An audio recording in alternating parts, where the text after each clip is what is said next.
Welcome to Faith in the Game, the podcast where faith meets the field and the heart behind the hustle takes center stage. I'm your host, Judy Ingram, and each week I will sit down with current and former college athletes who are living out their faith while competing at the highest levels.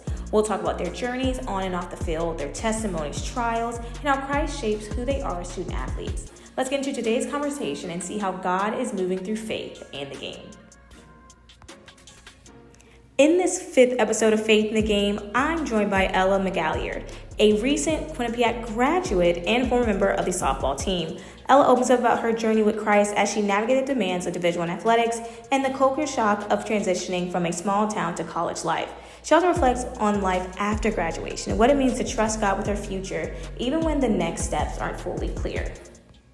All these the same. Why softball for your sport? Well, I chose softball just because growing up, we were homeschooled, and I had a piano teacher that her daughters played softball. And so her husband got us into it. And like every time we'd go over to play, like go to piano lessons, he would take us out and you know, throw with us, or his daughters would. And so we just got into softball that way. So Oh, I wasn't thinking. I had a backpack that you were homeschooled for how long? I was homeschooled up until the 8th grade. And what was that like? So fun. I mean, we live in the middle of nowhere, so I would get done with school in 3 hours and go ride my bike, just have fun for the rest of the day. Yeah, we had fun. That's cool. Was it weird socially, like transitioning from being homeschooled to like a public school, or did you transition pretty like smoothly? Ah, well, I went to a private school.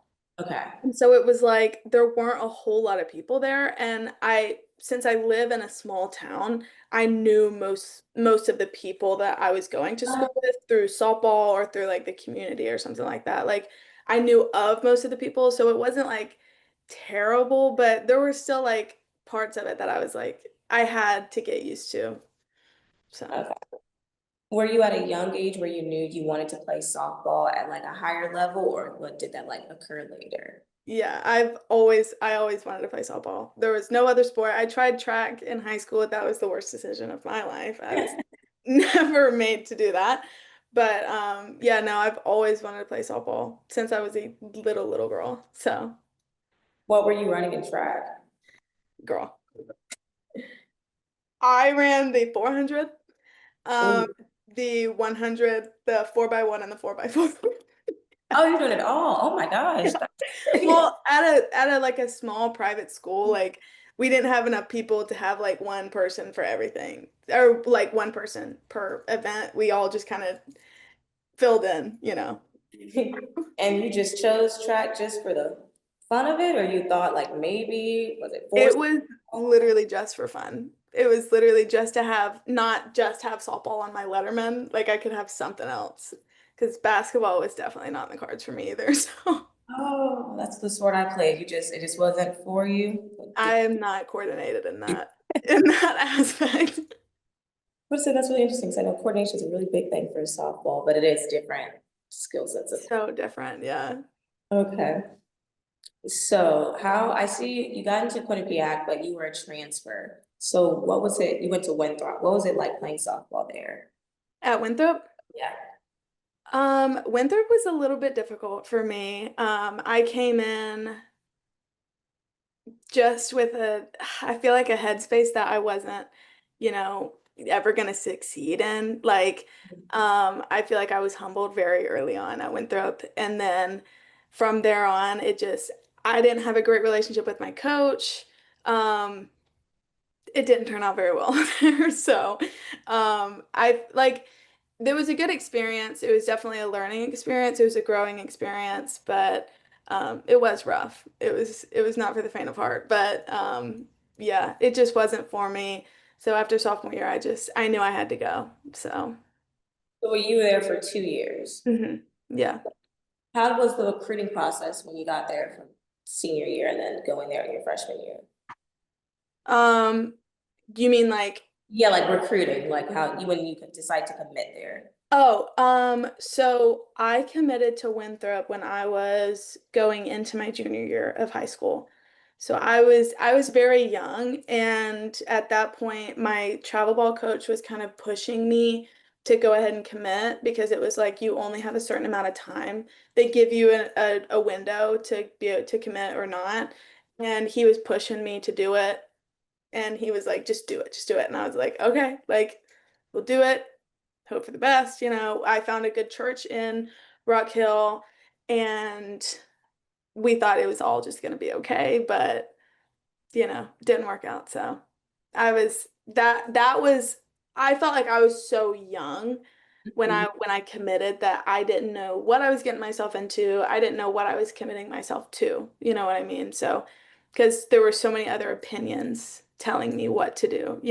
So yeah, that's what that process was like. Yeah, so was it a really crazy transition when you went, obviously going from high school to college, and not only you're just being like a regular student, but then a student athlete? Was that like a huge transition for you going to like a different, like, Huge.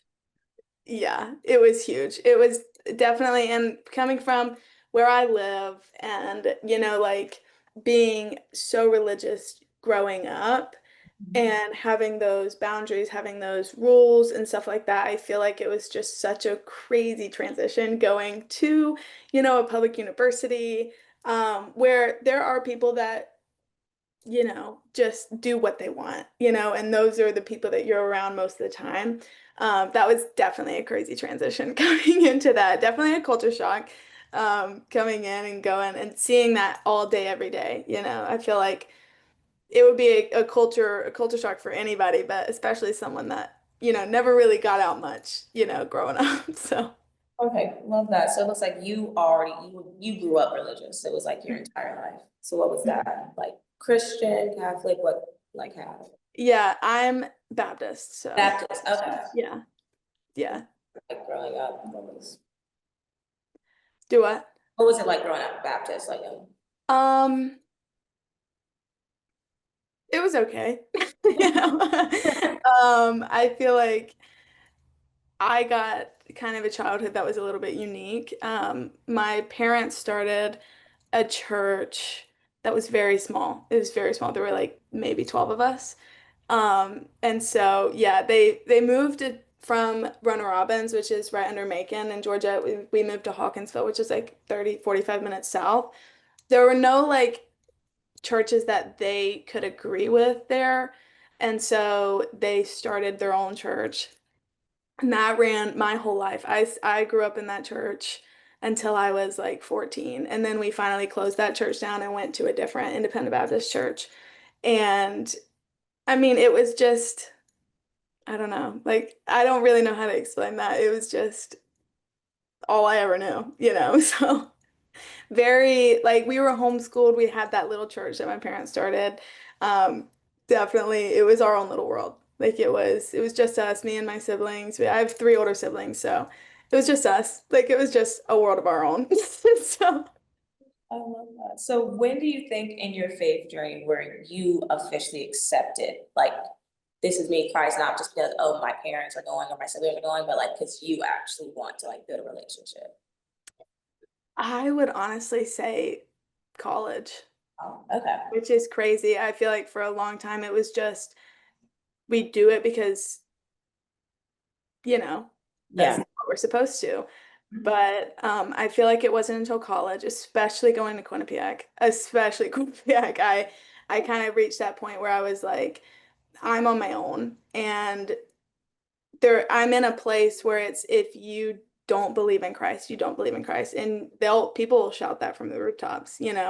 And I feel like in the South, there's that, especially in that Bible Belt, where it's like you're a Christian, everyone's a Christian. You know what I mean? Yeah. So it's like you're not judged for it. People aren't gonna like look at you differently for it because everyone's like the same. And it wasn't until I really got to Quinnipiac where I was like, wow, like I have to really wake up and, you know, pick up my cross every day. Like, I had to really like show it and really believe it. And that's when I feel like it became more real to me is when I would go to practice or I'd go to school and I would be, you know, come face to face with people who did not believe it. And it was kind of like an everyday, it made me question who I was and why I believed what I did. But I feel like that was when it became real to me. Was that a culture shock as well for you when you came in like, oh, not everyone is actually Christian, not everyone is like Oh the yeah. same thing. It's like, oh, this is different. Yeah. Yeah, for sure. Yeah, I came in and like I had always heard about like, my southern family is like, no, like, those people are mean up there, like don't do that, like whatever.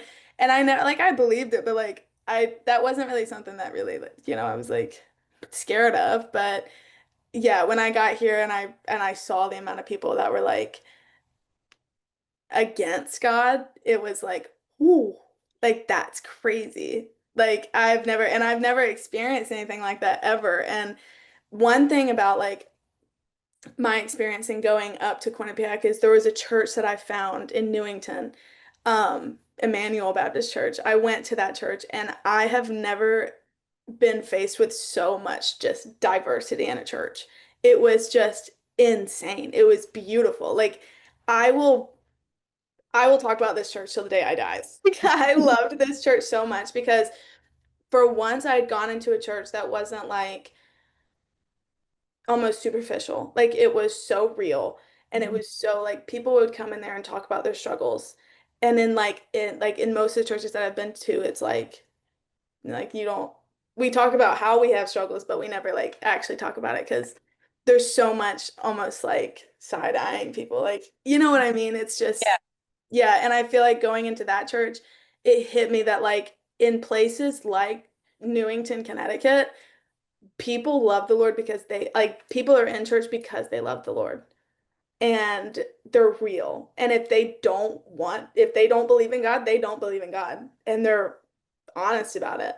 And that's where I feel like I found the most like kind of hit me. Like it took me back because it also kind of struck me because I was like, how long have I gone to church just because I should have? You know what I Yeah. mean? Mhm. And so I feel like it was definitely a change. It was definitely a change. It was definitely a shock, but it was an awesome experience. It was an awesome experience.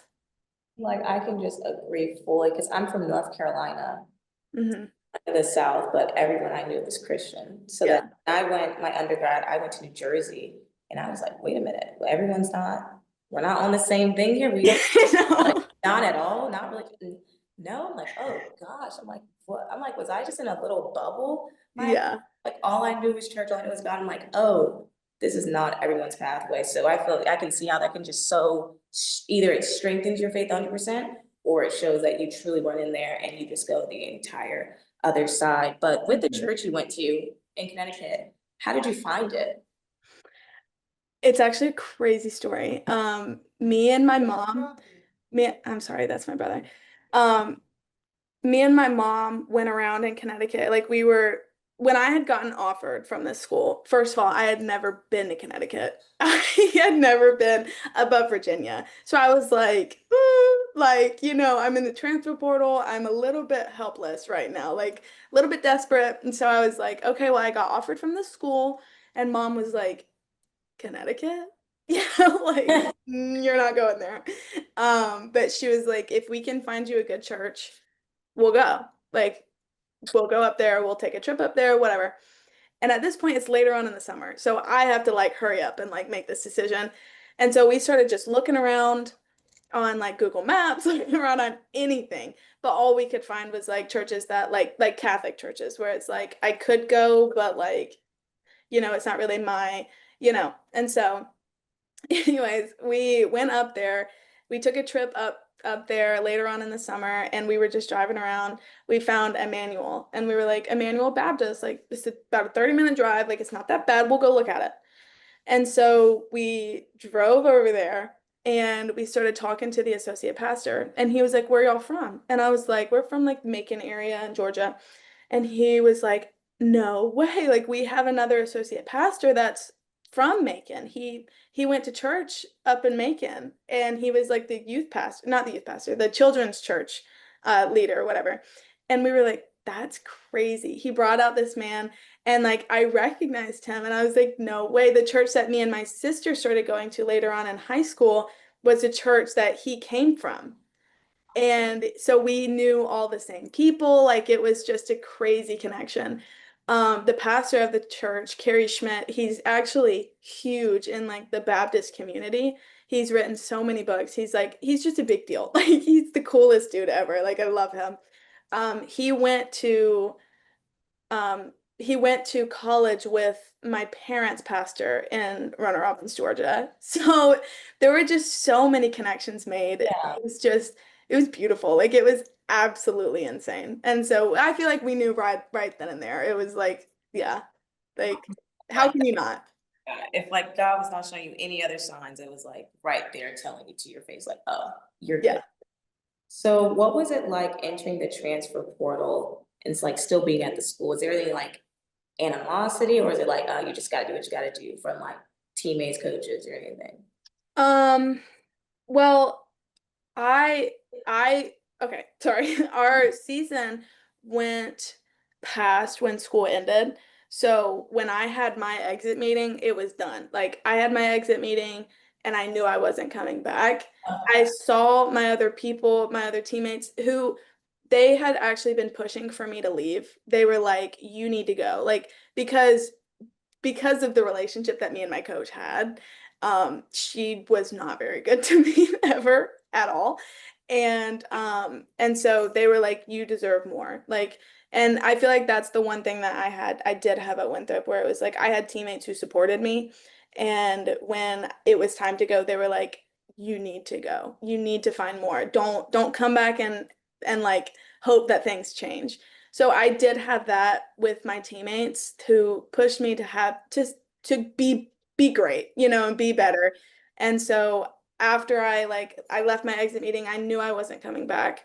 And I saw a couple of my teammates, but for the most part, like they were cool with me. Like it was a fine thing. Like they were not mad about it. They were not upset. I mean, it was sad knowing that I wouldn't see them, but most of the people actually, I think we had like 4 or 5 people transfer that year. So it was a chaotic year. So I don't feel like it was bad. So Okay, so it's kind of around the same yeah. mindset. Yeah, 4 or 5, that's a pretty decent amount of people to all at Yeah.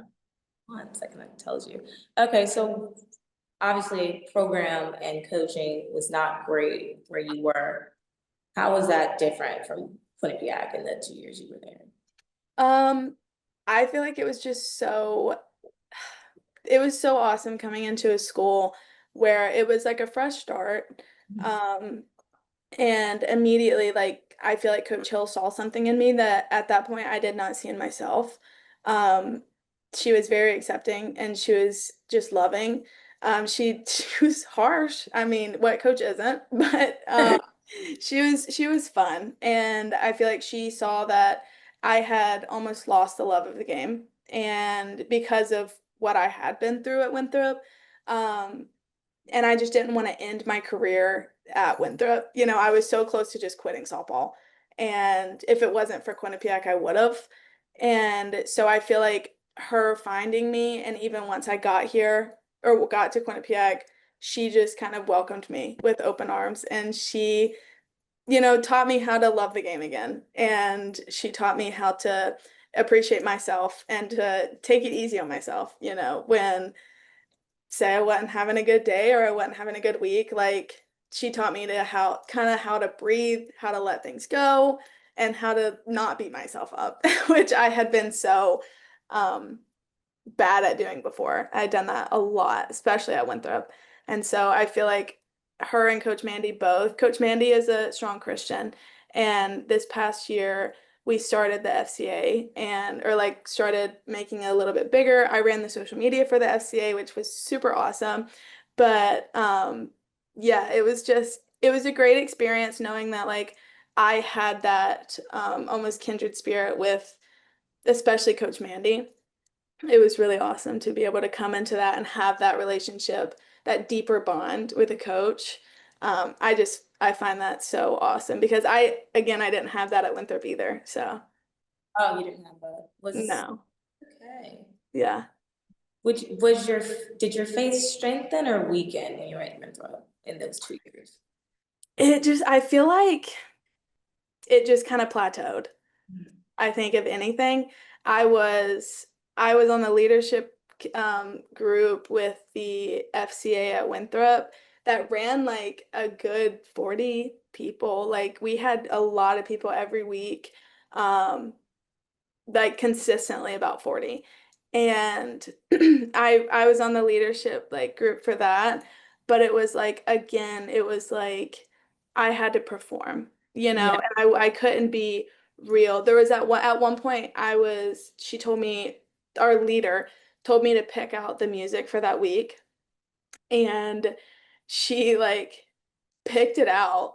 I picked it out and we were singing, and she came over to me and like got onto me in front of people because I wasn't like holding my hands up. I didn't have my hands like out, and I was like, "Look, I grew up in the independent Baptist community. I promise you we sang from a hymnal. We did not have our hands up. Like that's not something that I've been used to."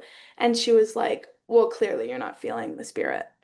And I'm like, "That's crazy. That's crazy." So it was like, it was very much of like always a performance, always I had to put on, it was never like I couldn't come in and talk about what I was really struggling with.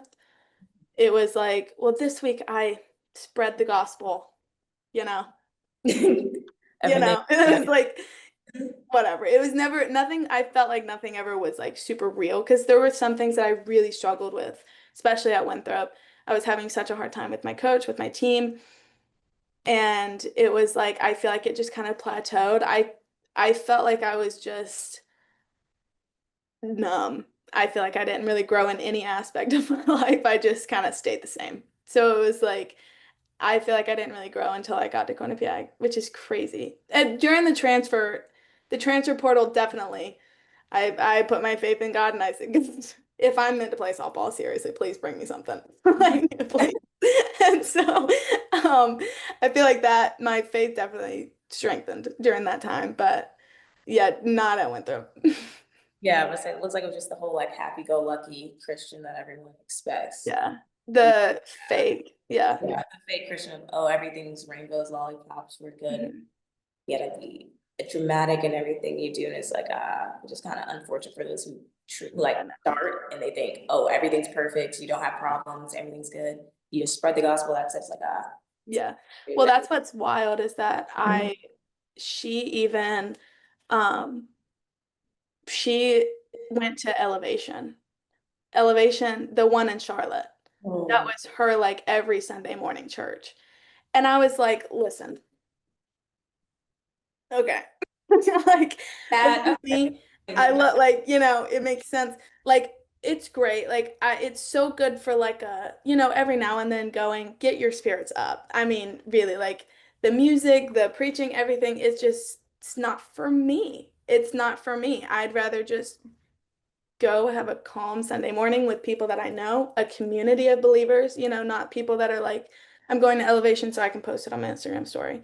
Like Yeah, I'm not doing that, and so I feel like that's where we differed is because she just needed that temporary like fire me up kind yeah. of church service, not like a teach me the Bible, let's study the Bible, and I feel like that was the difference between me and her, and that never really flew. So, I honestly love that. I feel that's the real transition when you truly like start your faith, where it's more like not a spectacle of the Christian mhm. life, like you actually truly dive deep and not just, oh, these are fun Christian songs. Oh, this looks good. Let me put my hands up so it shows that I'm like, Yeah. really in there, or let me feel good for that 2 hours I was in service and not use it after that. But yeah, Mhm. that shows because elevation, I feel interesting concept of the whole like mega churches still can change your aspect of your Christian journey. But Yeah. so what was different about FCA at Quinnipiac?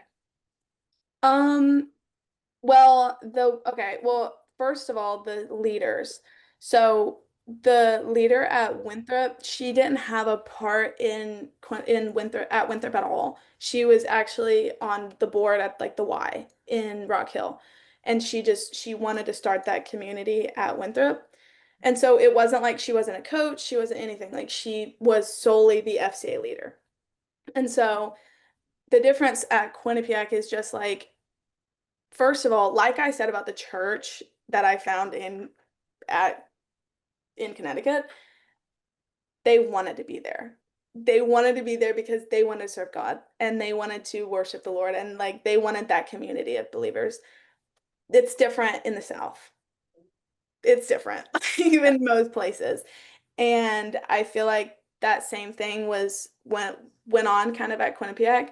I know that Stover, the baseball coach, the assistant baseball coach, he reached out to me because there was a girl on the volleyball team that was going to be like the president of the FCA, I believe. This could be completely wrong. She was going to be like, she was working on getting it like actually like established. Um, and then she left, she transferred out. But he came to me asking if I wanted to get a social media running, get something going for the FCA. And I was like, absolutely. Like, let me know whatever you need. I got it. Like, I'll do it. And so, um, we started that and people started coming. Like, we would have like little groups of people coming into FCA every Wednesday, Thursday, something like that.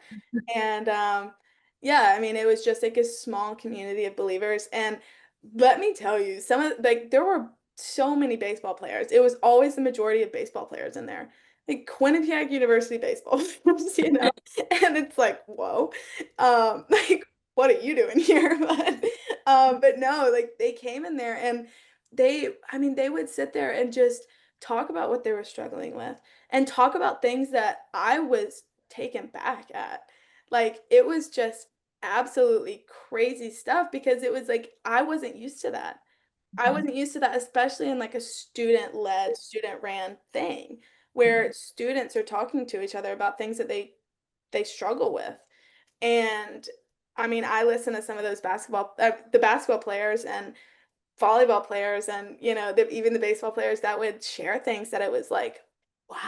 Like, like now I feel bad that I haven't told you that I struggle with that too. Like, but but yeah, no, I feel like it was just so intimate. It was Yeah. so intimate and it was fun too. I mean, like we sat there, we had so many conversations where it was like, whereas at Winthrop, it was a church service. You sang, you had a devotional, you had a like a verse of the week, you had a game, you had a service. Like that's the way it went. At Quinnipiac, it was like we had our Bible, we had our little Bible study. It was a Bible study where we could conversate with each other, we could talk to each other. We laughed. Let me tell you, Billy Mecca, that man he is just hilarious. And he was just awesome. I mean, like the fact that he chose to be there every week. He could be doing anything else, but he was there. Billy Mecca was there sharing with us like his struggles, his own walk with the Lord. And I mean, he lifted everyone's spirits. He makes everyone feel so seen. And it was just the group of individuals that we had on a consistent basis was just so beautiful. And it was something that I feel like we all could really grow in Yeah. because we did share those struggles, especially at a school where, the group of believers that are at this school are in this room, like especially in the athletic department. And so it was kind of a struggle sometimes where it was like we brought up those feelings that we had, I feel like, shoved down and bottled for so long. Like, Yeah. I didn't realize that so many people or like that group of people had experienced the same thing as me, where I walked into practice and I'm like, hey guys, we have FCA tonight, like come out, like in my practice. And like I had girls like jumping on me, being like, don't shove that in my face. And I'm like, oh, my bad. Like, my bad. I was just trying to be nice. Like, Oh, yeah. They once a culture shock of some, we can't even mention it. Wow, that is quite yeah, a reaction to. crazy. And I was like, never mind. I'm sorry. I'm sorry. But like knowing that I could go in there and share what I struggled with, go in there and share that kind of stuff and say like one of the baseball players said like they could come up with a solution or like we help each other. That's what it means to have a community of believers, especially in a place like that. And I just thought that was so awesome. I loved that FCA group. Yeah. So you, someone who's kind of religious your entire life, why do you think we choose to not share those like vulnerable parts or the parts of like weaknesses as Christians? Like, why do you think people keep it bottled up and it's so weird to have someone actually share a struggle they're having, even though you're like, like in the Christian life? I think it's just the fear of judgment. I Mhm. think it's the fear of somebody's looking at me and saying I'm less than of a Christian. Or, I go to somebody and I say, "Hey, I'm struggling with this, like pray for me." Then it's like, for me, it's like I don't want people to look at me as less than. That's one of my biggest struggles. So Yeah. for a long time, that's why I didn't reach out and I didn't say like, "Hey, pray for me," because like I'm having a hard time, is because it's like, oh, in my head, that's what they're thinking, and a lot of times that is what they're thinking. And I feel like that's the biggest thing is like you're less than, and like because so many people put themselves on such a pedestal and they have that front. Everyone has that front. Everyone has that fake side to them that they want people to see. And I feel like I don't know. That's the biggest thing for me. I mean, it could be different for different people, but I think the fear of judgment and the fear of being seen as differently, like different in somebody else's eyes, I think is the biggest problem. Yeah. Have you heard of like the term like the cookie cutter Christian, like the idea? Yes. Yeah, where you make everything feel like everything is great because you have God in your life and nothing could go wrong. And if it does, it's like, oh, that means something between you and God is off. It's like, oh, that can't be normal. Yeah. So with that, when did you feel like you were vulnerable at FCA? Was it as soon as you started going there at Quinnipiac, or when other people started sharing their testimony, you're like, oh, okay, this is different? Um,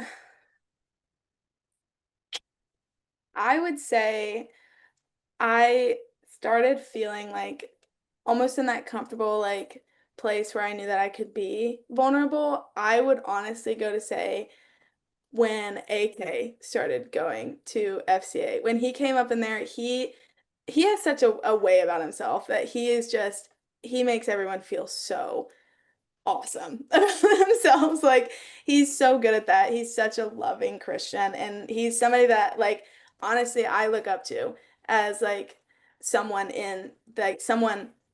that loves the Lord so much. It's like it just like comes out of him almost like he's just glowing with such a love for the Lord. And I feel like when he started coming, he would just talk about his testimony and he'd talk about this or that, and it made me feel so like seen because I related to so much of what he said. And I feel like we started conversating more and like being able to share my testimony because mine was so different than most of the people in FCA, because most of the people in FCA, even there, was like from the Northeast. Like they wouldn't understand being homeschooled in a church of 12 people in South Georgia. Yeah, it's like they don't understand the depth of that. But I feel like AK, when he would share some things about like his childhood, I would understand it. And Stover was the same way. I'll give credit to Stover too because he was raised very similar to how I was. And so I feel like when they started speaking about their testimony, I was like, okay, like now I can share. Literally, when because I did gonna be at Christian Fellowship with AK, and when he shares testimony, I'm like, oh my gosh, yes, that's literally what it's like. It's being, He's so powerful. yeah, it's so powerful because like growing up Christian your entire life, there's like so much stuff you keep hidden or so much stuff because you're like, oh, I need to do this, I need to do that, and then you're like so much shame I felt I had of like Mhm. started doing that I knew wasn't like what you're supposed to do, and it's like I just kept it to myself and didn't share. Like I never shared my testimony until I went to QCF. Like I never told that to anyone, and I guess just being with AK just brought it out to like, okay, Yeah, time to like be vulnerable, and like you never know what you say could impact someone he's awesome. to come out. Yeah, but yeah, it was crazy. Like being Southern and being Christian is like it's a whole different ballgame. Just your entire life. And my church was small and it was family. So it's like that's all I knew. Yeah, it's crazy. It's a crazy adjustment. But It and is. it's like it's so hard to explain that to people. Like it's so hard. Like for the first like this is what's crazy. I didn't start wearing jeans until I was like a sophomore in high school. I wore dresses, only dresses to play Mhm. softball in. I wore basketball shorts. Like I couldn't even wear softball pants. Like we were strict, let me tell you. Let me tell you. Like, okay, I got you. Yeah, yeah. So coming in, even sharing that in FCA at Quinnipiac, they were like, stop. It's like, I'm not playing. I'm not playing. Okay, that's a new one. Okay, so dress code was different. Wow. So when did you decide to like change that up then, like with dressing? We just kind of, I feel like me and my sister just kind of wore our parents out.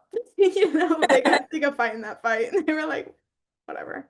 Okay, what was like the reason? Was it just like biblically the idea of how one dressed, or was like something? What was the reason like that? It was like, I think for the pants, for the jeans, there is like a passage in the Bible that talks about women wearing men's clothing and how that's like not right, like you should never do that, never show up your thigh, like above your thigh or something like that.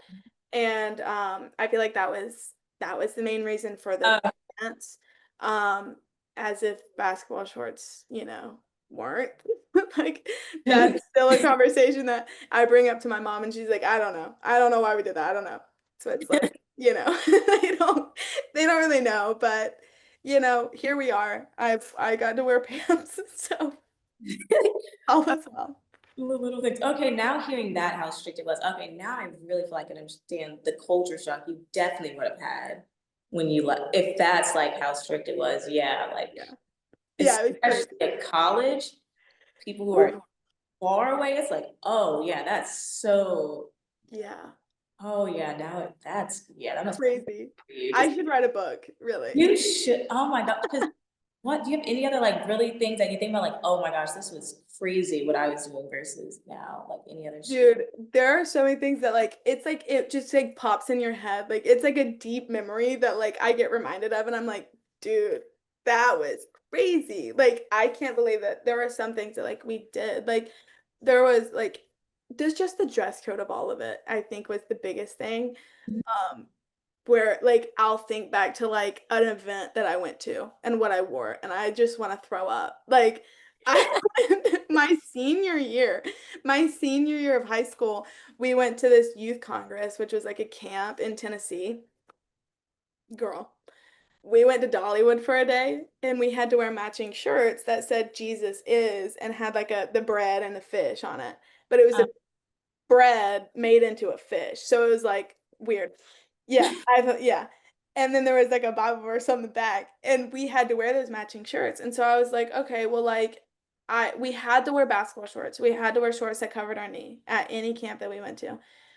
So I was like, okay, if I'm gonna be humiliated, I'm gonna go full-fledged into it. Like, I'm at Dollywood. I'm not gonna see anybody that I know. I wore these long, bright blue basketball shorts and Heelys. I went and bought a pair of Heelys so that I could just skate around Dollywood, I guess. I don't know. I was just in high school and we're in line for one of the rides and I'm like, I'm gonna make a fool of myself anyways. I'm going all the way into it. So that's why I looked like an absolute fool at Dollywood. I'm 17 years old and I look like this. And at one point we're in line for a ride and my one of the guys in my youth group, he looks at me and he's like, wait, Ella, aren't you going to Winthrop? And I was like, yeah, in the fall. Why? And he was like, there are girls behind you that have Winthrop softball shirts on. Yo. I'm not kidding. I'm not kidding. I, the way that like I could have just picked my heart up off the ground. Like it fell so hard. I was like, and I'm like, at this point, there's no going back.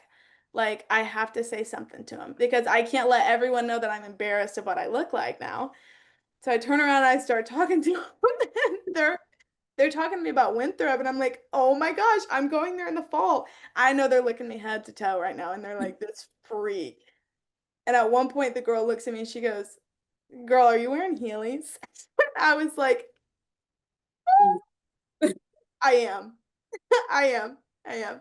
But yeah, I ended up seeing them the next year. We had an alumni game, and they came out and they were like, "You look a lot different now." And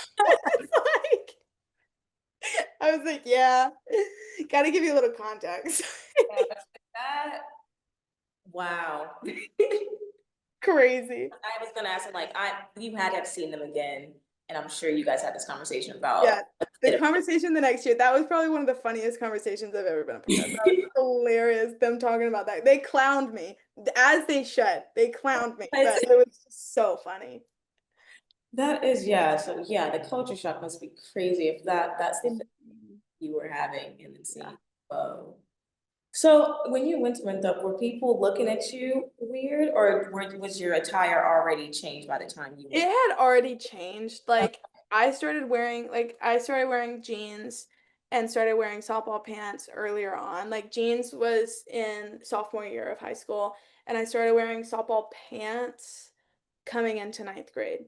So it already changed, but going to church camp, going to anything that had to do with the church, we had Yeah. a dress standard for. Mhm. So like it wasn't once I got to Winthrop, like the way that I thought and the way that like I was so innocent coming into college. It was just Dude, wild. right? It was wild. Like um the first night of college, my friends were like, "Oh, we're gonna go over to the softball house and we're just gonna go hang out there." And I was like, "Oh, sounds so fun. Like, let's go." I wear shorts and a t-shirt. I get there and they're like, "What are you wearing? Where's your alcohol?" And I'm like, "What? Yeah. What? We're supposed to be drinking? Like, what?" Yeah, no, I was so innocent. God bless. It was so bad. But, you know, I adapted. I overcame. So, Yeah, I'm gonna say that mindset coming to college where the college life yeah. is so different. You come in, you're like, wait, what? This is what? Like, wait, I'm like, you guys are drinking? I'm like, this isn't, we're doing what? Yeah, Crazy. it's so crazy. But anything, yeah, college, it opens your eyes and seems like, oh, wow. I, Yeah. I grew up much different than what you guys like. It was a while before I listened to, I didn't know like what secular music was. All we played was gospel music. Like gospel music is all I heard. I'm like, oh, and then I'm just like, wait, what? I don't Yeah. know. Like hearing like rap for the first time, I was like, I'm "You taking a said what?" What? I'm like, what did you? They're putting this on the radio? It is. It's like, oh, like people just cussing out of nowhere. I'm like, wait, what? These are Yeah, like why are heavy. they not arrested? Oh, it was so fun. I'm like, oh my gosh, you guys just do this nonchalant. I'm like, this is life. Yeah, that's crazy. I said, this is ridiculous. I got to call my parents. I said, oh no. I said, wait a minute. I don't know where I'm at. I don't know what I'm doing. Like, I had to find like a Christian group quick. I said, wait, these people are different out here. I'm like, oh, Yeah. and I went to a Catholic university, I'm not Catholic just because they had a really good program. And I'm like, we're at a Catholic university and you guys still, most of y'all we're on like the same boat, not even close to that. I'm like, wow. I'm like, Yeah. there are sisters and nuns walking across here and you guys are like drinking. I'm like, it was crazy. Going to the north from the south is like, Yeah. oh my Going to the north from the south is crazy. God. Both of them, dude. It's so crazy. I'm like, I did not know how innocent I really was until I went to college. And I'm like, oh, Yeah. What was crazy though is like being in FCA. This was the reality of like Southern FCA is like these people are in FCA, you know, like they have I mean, when the worship music is on, they have their hands up. They're like oh yeah. I mean, like they are fully in it. And like they give like one of the best testimonies you've ever seen. They give one of the best messages you've ever seen. And then like, you know, I'm at a house party that Friday night and I see them and it's like we see each other and it's like we're gonna Yes. When I was at Seton Hall, I was like in this fellowship group. And then I see someone who was offering me alcohol. I said, weren't you just singing? And I'm underage. I'm like, weren't you just singing beautiful? Weren't you just leading worship? And I'm like, this is yeah. where is the whole two-face of like, oh, what looks good when everyone's there, and then what you do in your private walk is like that's where you really see the difference of like, oh, are you like this all the time, or just because people are watching and you need to get the whole spectacle of it? But yeah, that when they offered, I said, oh, Okay, Yeah, that's something. That's different. Like that. crazy. That's crazy. But yeah, I'm glad Etsy at least at Quinnipiac was a actual, like real, genuine, authentic. And I think that's something I really cherish being there is like authentic, who truly wanted to learn and know Christ and were okay sharing even like the downsides and the bad sides of life that they're going through and having God really help them through it and being with other people as well. But yeah. Yeah. I'm glad I think you're the first person I think other than AK that's like from the South. Like, oh, Mhm. it's it's different. But one of the things I do want to talk about is post grad. You're done. Mhm. How are we feeling? What's life? Girl. Um, I feel like I've gone through so many different thought processes, just trying to figure out what I want to do.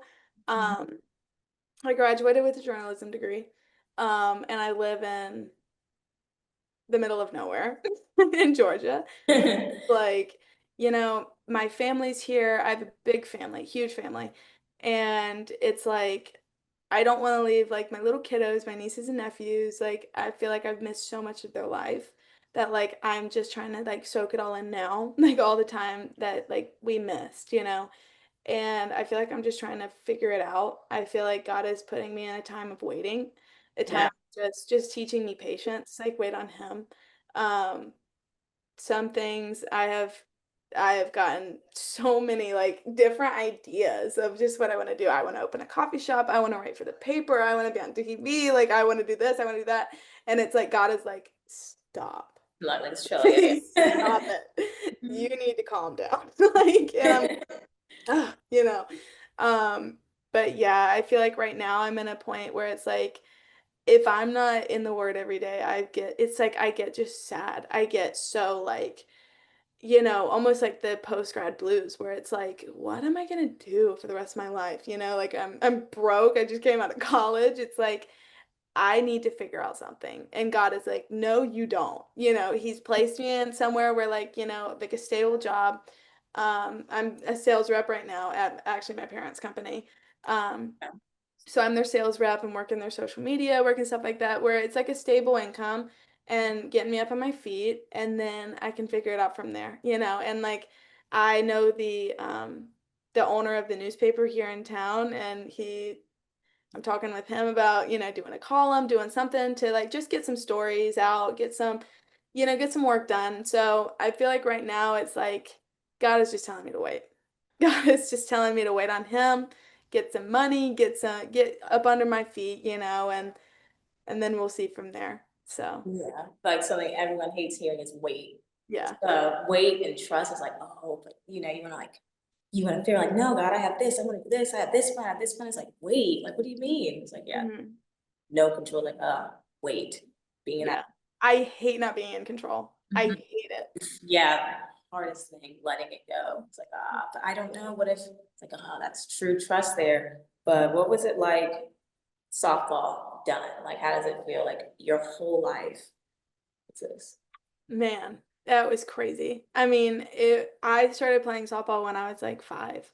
And so, the only thing I actually had this conversation with my roommate where I was like the only consistent thing in my life since I was born was since I was 5 years old was softball, my family, and God. Like that was Yep. it. And so like, one of those being taken away, it's like, wow, it was surreal. But I feel like we had a very rough season this season. I mean, it was a successful season. We went to the conference tournament, but there were things within that was rough. And it definitely tested my faith and it definitely tested who I was.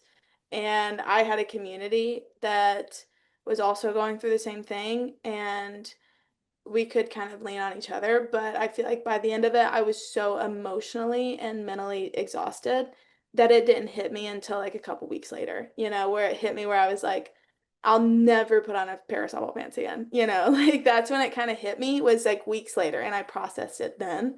Man, that was rough, processing it later on.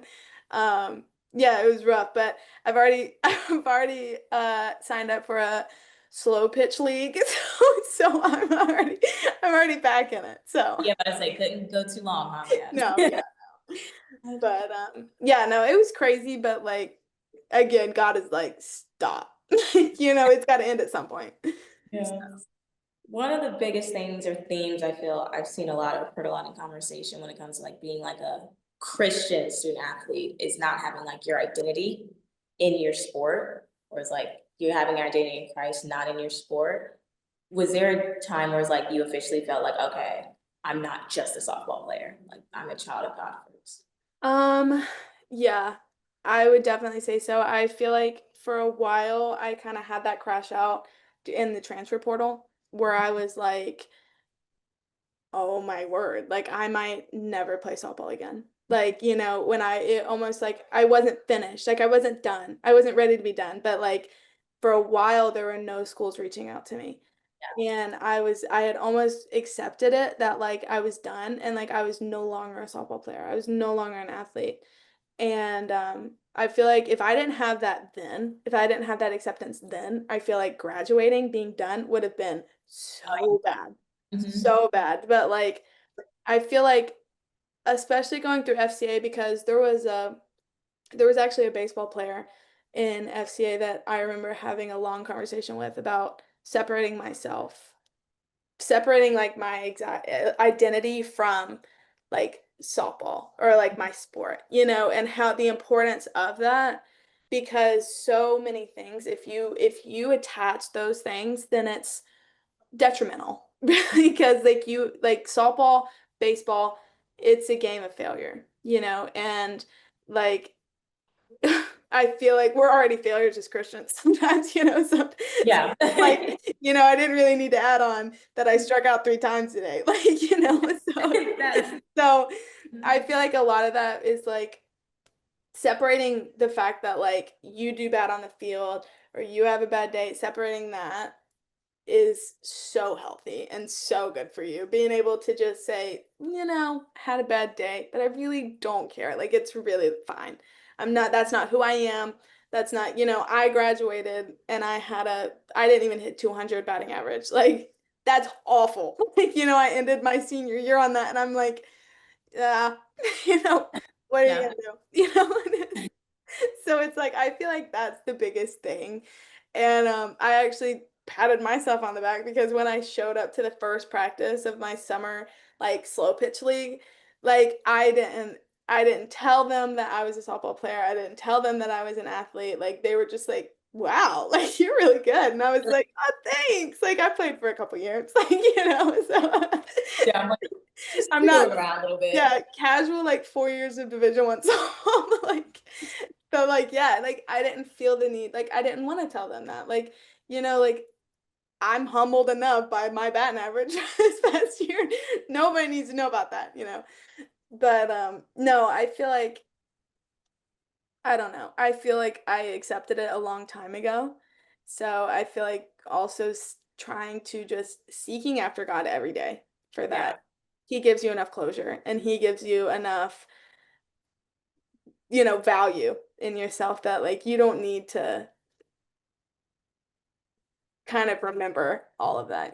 So Yeah, I need to downgrade anything there. So with the slow pitch league, when you're playing, is it like a whole different just weight off of like, we're just playing? You know what I mean? it's so fun. Yeah, it's so fun. And like it's not like oh my word, like I'm gonna get my position taken, like it's softball, college softball is just, who invented it really? Like I need to find whoever made this a college sport. Like I need to find no, it's so stressful for no reason. So many college sports are just so stressful. And it's almost like they teach you to make that a part of your identity. Yeah. And it's like you live your life. I would dream about it at night. I'd go to sleep and I'd dream about getting my position taken. Like I'd be like wake up and sweat. Like it's bad. Like college sports is no joke. But I feel like now like having that first practice I've only been to one, but I had fun. Yeah, no, I whiff, absolutely whiff. Slow pitch is hard. Okay, it's hard. As someone who has played Division 1 softball, going to my first slow pitch practice, that junk is hard to hit. That junk is so hard to hit. First pitch, I absolutely whiffed out of my shoes. I swung so hard, missed. Gag. Mhm. It was so bad.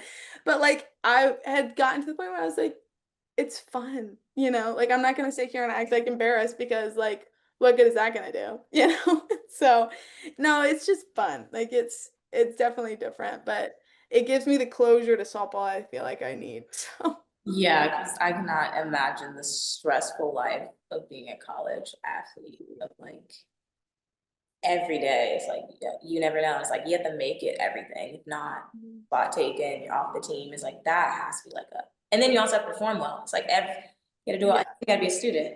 And then it's like, oh my gosh, I Mhm. concur. Everyone who becomes a college athlete is like no joke, whole ball game. Like your mentality has to be up there to be able to really go through 4 years. By having God, I feel is so crucial. I don't know how people don't like how people do it as like atheists. I'm sorry. Dude, Like yes. who are you praying to every night? Seriously, because like if I wasn't on my knees praying to the good Lord every night, I would Right? call it quits long ago. Dude, when I think about the daily stresses of just life, I'm like, how do you guys function? Like, how are you guys okay? I'm like, I don't know how you're going through it without having someone you know that has your back and like praying and reading your Bible. Like, I can't imagine not having that. I'm like, how there's no way you're okay. Like, what do you guys do? Like, it can't be, I don't get it. I don't get how they can't have God in their life. Like, I I don't, don't understand. because I don't want to think about life like that. Like, No. yeah, out of it crucially bad. So yeah, that's something that boggles my mind of how people don't. I don't know. I know. That's crazy. It is because oh my gosh, because I'm in a right now I'm in a program here in LA. So we're like internships and I'm in California right now. And Oh, I'm you did that? yeah. That's so cool. Have you been having fun? Yes, it's first of all, really cool internship. I'm working for a music company, Ziggy Marley. I do a lot of editing and stuff for him. So that's been really fun. And then just like touring around and seeing LA is like so cool, the different fun things we get to do. But I'm like the only Christian in my group. And you Mm. just see like the difference of like having God versus not. And it's like, wow, like I feel like God's opened my eyes. And also even having this podcast here of like really remembering like what this is all for and like the reason for everything. So it's like seeing the stresses they go through and it's like, dang, you don't have like a God that you can like just go to. It's like Yeah. you don't believe in something that like can like lift that weight off your shoulders where it's like they're going through and it's like if only like it's like there's someone like you can go to that can help you with the stresses of life. It's like so it's like Yeah. It's such a weight lifted. it's Feel yeah. the when I see it, I love seeing that in other people too. I feel like my freshman year roommate, her name is Lauren Daniels. She when we got to college, obviously the just everything hitting us, you know, we were crazy. We did stupid stuff. Come on. You know, where I came from. Like, come on. But I feel like I should get a pass or something.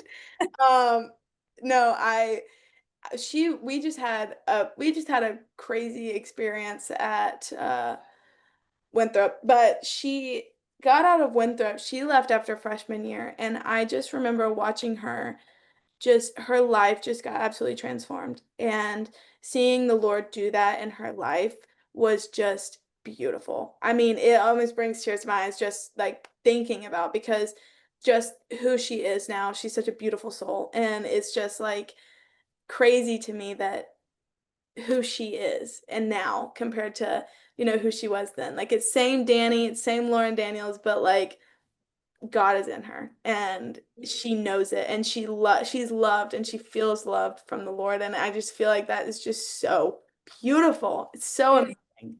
is.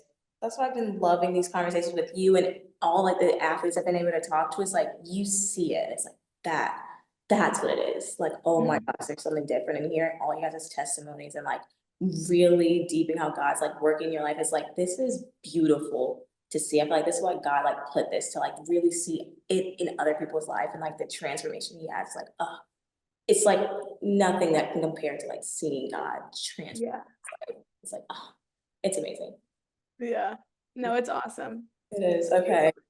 First of all, this has been great and fun. So one of the things I've also asked everyone is like, what advice would you give someone who is just starting to get into the faith as a student athlete and just wanting to become a Christian athlete? Like, what's like a little steps you would give them? Oh Lord. Mhm. I feel like so many things come to mind.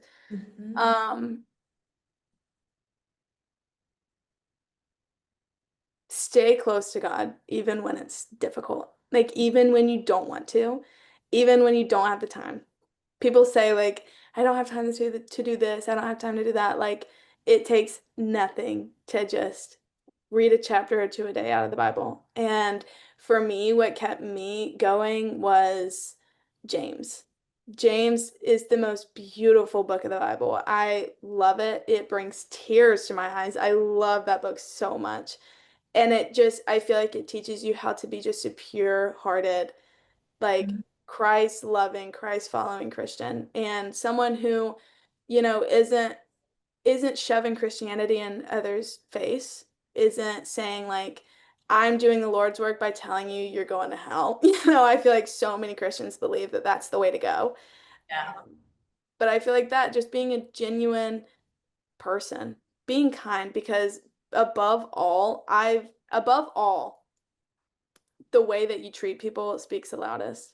And I feel Yeah. like it always goes back to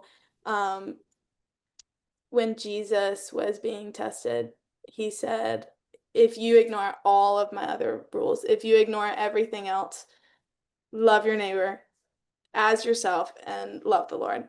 And I feel like for me, when everything else is failing, when I'm not meeting any standard, as long as I'm treating people with kindness, the Lord can work through that. And the Yeah. Lord, that's the best way to spread the gospel to me. So, yeah. Thank you for tuning into Faith in the Game with me, Judy Ingram. Hope you tune in to the next one.